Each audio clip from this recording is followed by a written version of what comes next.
Calma neném, professor Edilon Coelho, mais uma vez aqui no nosso canal Coelho Iston. Você que não se inscreveu, vai lá, se inscreve, não esquece de dar o like, tá bom? Bom, gente, hoje nós vamos iniciar uma aula que é super interessante, que é exatamente sobre a civilização romana.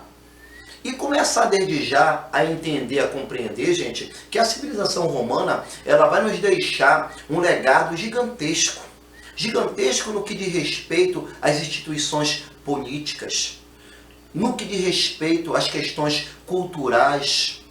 Muitos dos nossos hábitos, dos nossos costumes, estão intrinsecamente ligados aos hábitos e costumes dos romanos lá da antiguidade.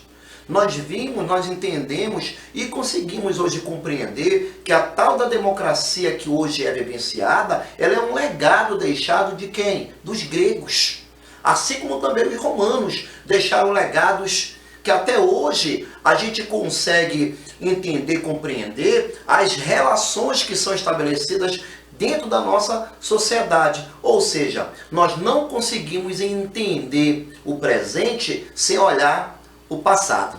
Tá legal? Aqui o nosso primeiro slide, ele já faz um apanhado do que nós vamos estar trabalhando sobre essa civilização romana. Nós vamos trabalhar sobre a origem dessa civilização, nós vamos trabalhar as relações de poder, as instituições políticas romanas, nós vamos trabalhar os costumes, os hábitos, a cultura dessa civilização, que é extremamente importante.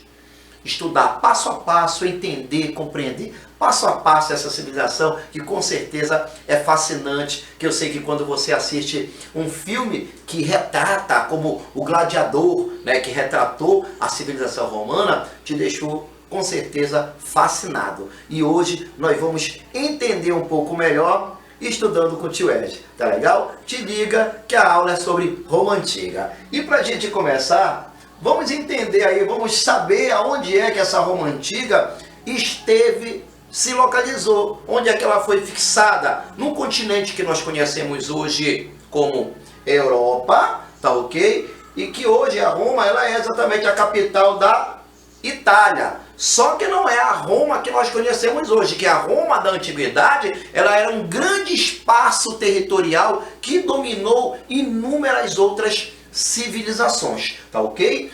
Aqui, ó, na cartografia dá para ver bem aqui, ó, o formato de uma bota, que é como conhecida aí, a Itália. Bom, gente, outro ponto que vai ser extremamente importante compreender é fazer uma análise cronológica da Roma Antiga, mas entender as formas de governo que essa civilização teve, ou as formas vivenciadas por essa civilização, que foram três. Primeiro foi o sistema de monarquia, que teve seu início no ano de 753 a.C.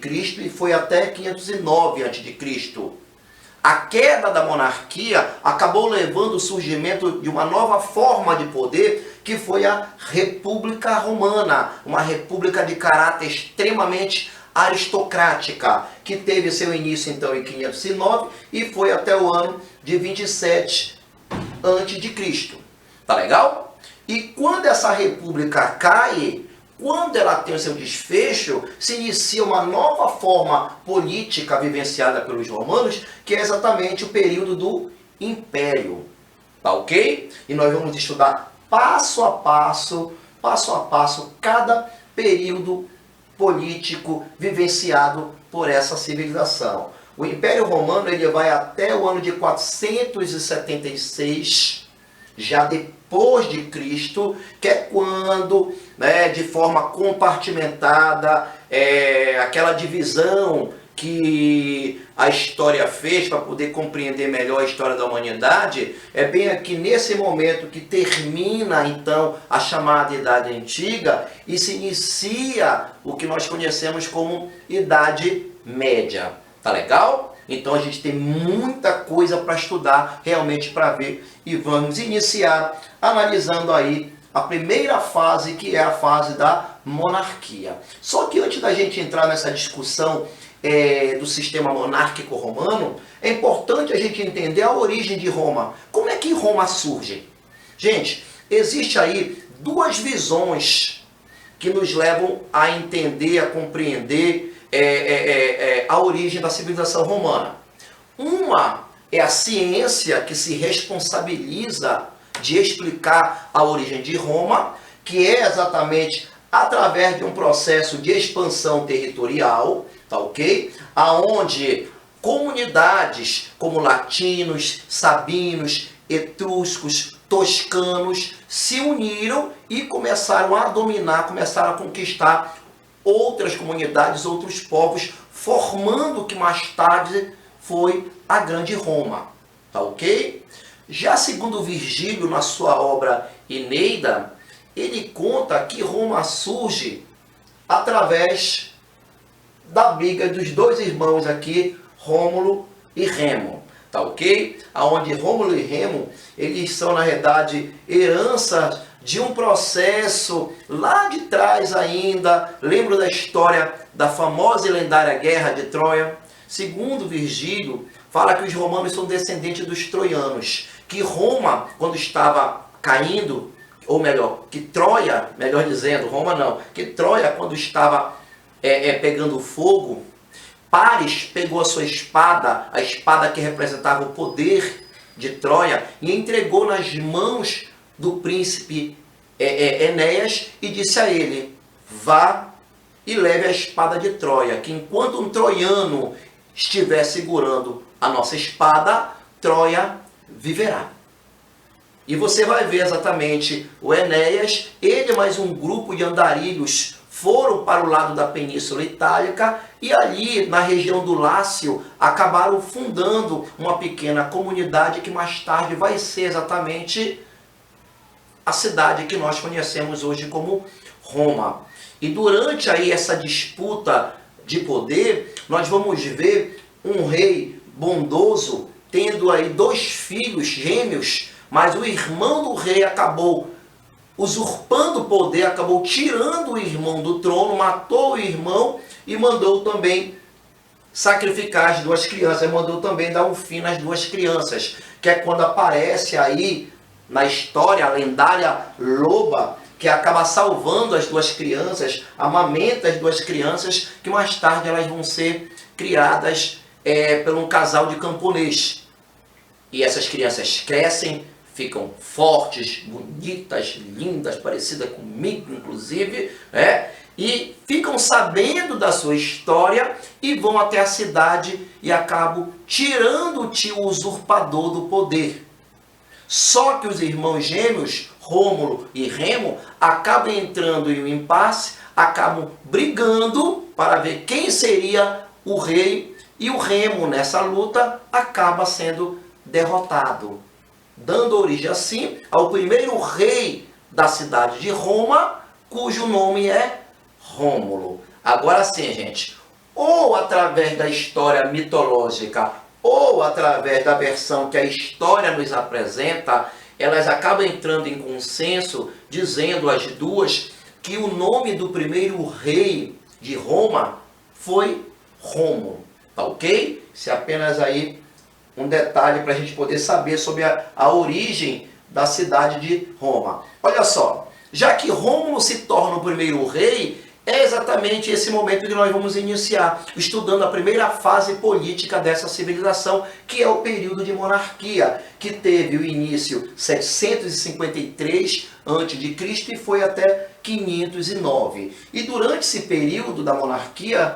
nós já vamos ver a civilização romana muito bem dividida, viu gente? Muito bem dividida, muito bem hierarquizada, tá ok? Nós vamos procurar entender aqui agora, nesse momento, os grupos sociais que compuseram essa civilização. E vamos entender, compreender o papel de cada grupo social dentro dessa civilização.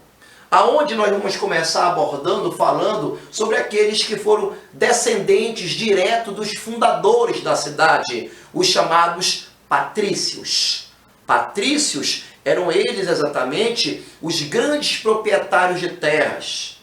Eram eles que formavam a aristocracia romana, os nobres dentro de Roma. Foram eles que se apropriaram do poder político, é claro, para poderem se beneficiar cada vez mais. Tá ok?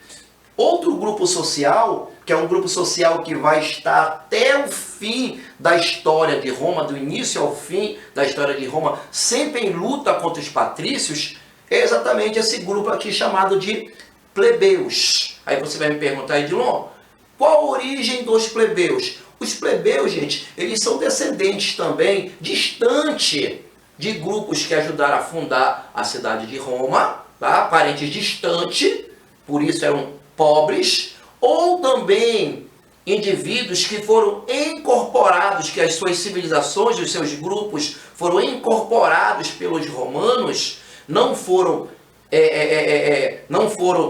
subjugados à condição de escravos, eram pessoas livres, mas sem direitos políticos, mas receberam títulos de romanos, passaram a ser vistos como romanos, tá ok? Viviam de várias atividades, era a principal mão de obra naquele momento ali, tá ok? O outro grupo social que nós vamos analisar, que nós vamos estudar na Roma Antiga, é exatamente os clientes. Aí você vai me perguntar, tio Ed, mas quem eram esses clientes? Os clientes, eles eram também plebeus, só que plebeus enriquecidos, plebeus que melhoraram a sua condição econômica, desempenhando atividades comerciais, tá ok? Eles recebiam proteção jurídica dos patrícios em troca de quê? Em troca de pequenas prestações de atividades, prestações de serviços que eles davam essa assistência aos patrícios. Inclusive é essa relação de clientelismo que vai ser estabelecida entre esse grupo social e os patrícios na Roma Antiga, tá ok? Mas detalhe, eles também não tinham direitos políticos, tá legal? Tem que ficar bem claro isso aí. Eram esses caras aqui, ó. Bom, e nós vamos também, é claro, não poderia deixar de analisar o outro grupo social, que são os escravos, né? Isso, gente, olha a discussão de novo sobre escravidão, que eu já falei para vocês. Falar de escravidão é uma discussão muito, pode-se dizer, muito recorrente na prova do Enem. É difícil, viu, gente? É difícil. Desde 1998, da primeira versão da prova do Enem, do Exame Nacional, ficou de fora falar sobre escravidão, seja a escravidão na antiguidade, seja a escravidão aqui no Brasil durante o período colonial, durante o período imperial, mas sempre cai questões falando acerca da escravidão. E quando a gente fala sobre escravidão na Roma Antiga, é importante você entender que o escravo na Roma, ele era de posse estatal ou de posse privada.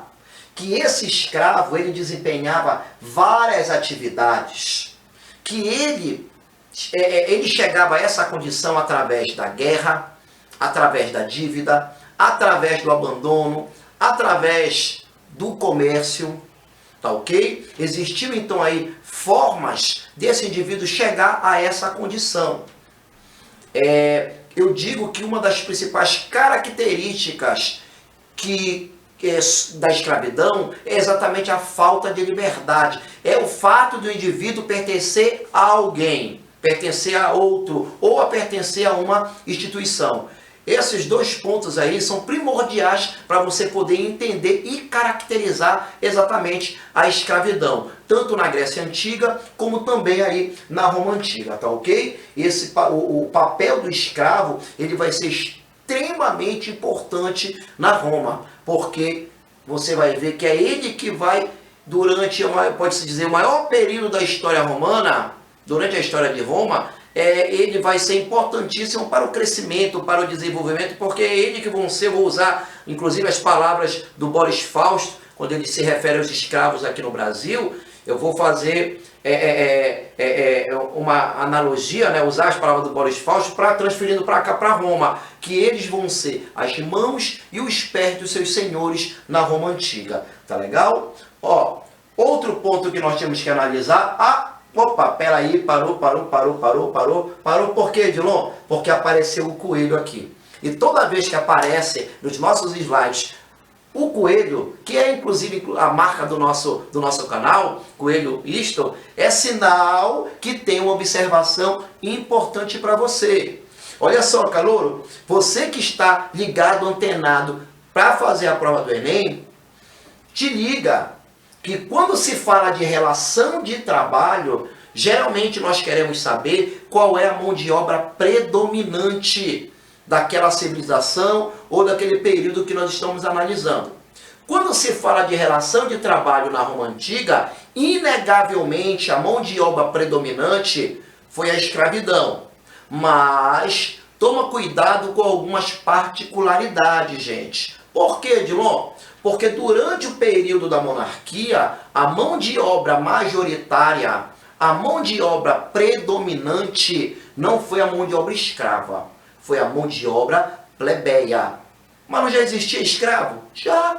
Só que o número de escravos ainda ele não era o suficiente para poder se sobrepor com relação à mão de obra de plebeus. Somente quando então é que esse escravo substitui esse plebeu nessa relação de trabalho? A partir da República, a partir do processo de expansão territorial que acabou permitindo, que acabou fazendo com que os romanos acumulassem um número muito grande, um número gigante de mão de obra escrava, substituindo a mão de obra plebeia. Tá legal? Aí você vai ver durante séculos esse escravo sendo a principal mão de obra dentro dessa relação de trabalho. Só que com a crise do Império Romano, ou melhor dizendo, no auge da crise do Império Romano, nós vamos ver um cenário novo e uma nova mão de obra surgindo, que é a mão de obra do colono, através do que nós vamos chamar de sistema de colonato, que nós vamos observar melhor o sistema de colonato lá no finalzinho, quando a gente estiver trabalhando a queda do Império Romano. Mas desde já, entenda, falou de relação de trabalho na Roma Antiga, vai depender do período político que você está analisando. Durante a monarquia, a mão de obra plebeia. Durante a República, até a crise, o auge da crise do Império Romano, a mão de obra escrava. E durante a queda do Império Romano, o auge dessa crise do Império Romano, o sistema de colonato. Tá beleza? Te liga aí. Ó, bora falar um pouquinho aqui sobre a estrutura política da Roma. Como nós falamos que a primeira forma de governo que os romanos vivenciaram foi a monarquia, então é claro, nós sabemos que quem estava no centro do poder era o rei, era o monarca, aonde esse rei ele tem o poder, ele tem o caráter de poder vitalício, ou seja, só deixava de ser rei quando morresse. Ele tinha aí atribuições militares, atribuições jurídicas, atribuições religiosas. Ele tinha muitos poderes, mas isso não quer dizer que ele era um governante absolutista, tá ok? Até mesmo porque existiu outras instituições que ajudavam a governar a Roma Antiga, entre elas o Senado. O Senado, ele inicialmente foi composto por 300 homens das famílias mais ricas, mais abastardas entre os patrícios. Depois aumentou o número para 600 senadores dentro da Roma Antiga, tá legal? Esses senadores, eles exerciam um poder muito grande também, e por exercerem um poder, uma influência muito grande dentro desse sistema monárquico, isso acabou incomodando o último rei, um rei de origem etrusca, que nós vamos já já falar nele. E o outro órgão político aí, nós podemos chamar a Cúria. O que era a Cúria, Edilon? Era uma espécie de uma assembleia que tinha apenas o poder consultivo, não tinha poder de decisão. Tá ok, gente? Bom, para finalizar aí o sistema monárquico em Roma, é importante a gente entender o que motivou a queda da monarquia e ser substituída pelo sistema republicano. Gente, Roma teve como seu último rei um camarada chamado de Tarquínio o Soberbo. Foi esse Tarquínio Soberbo, de origem etrusca, que tentou governar Roma com mão de ferro. Inclusive, chegou ao extremo de tentar acabar com a instituição Senado Romano. Tá? Ele, por querer por fim no Senado Romano, que representava os interesses exatamente de quem? Da elite, da nobreza, dos patrícios, eles se organizaram, deram um golpe de Estado e acabaram fundando o que nós vamos conhecer como República. Tiraram o último rei, o Tarquínio, e assumiram o controle de Roma, dando início assim à segunda forma de governo dentro da Roma, que foi a República. Só que uma república extremamente aristocrática. Só que essa parte da história aí vai ficar para a nossa próxima videoaula. Enquanto isso, te inscreve, isso é se você ainda não se inscreveu. Indica o nosso canal e não esquece de dar o like. Um grande abraço, galera.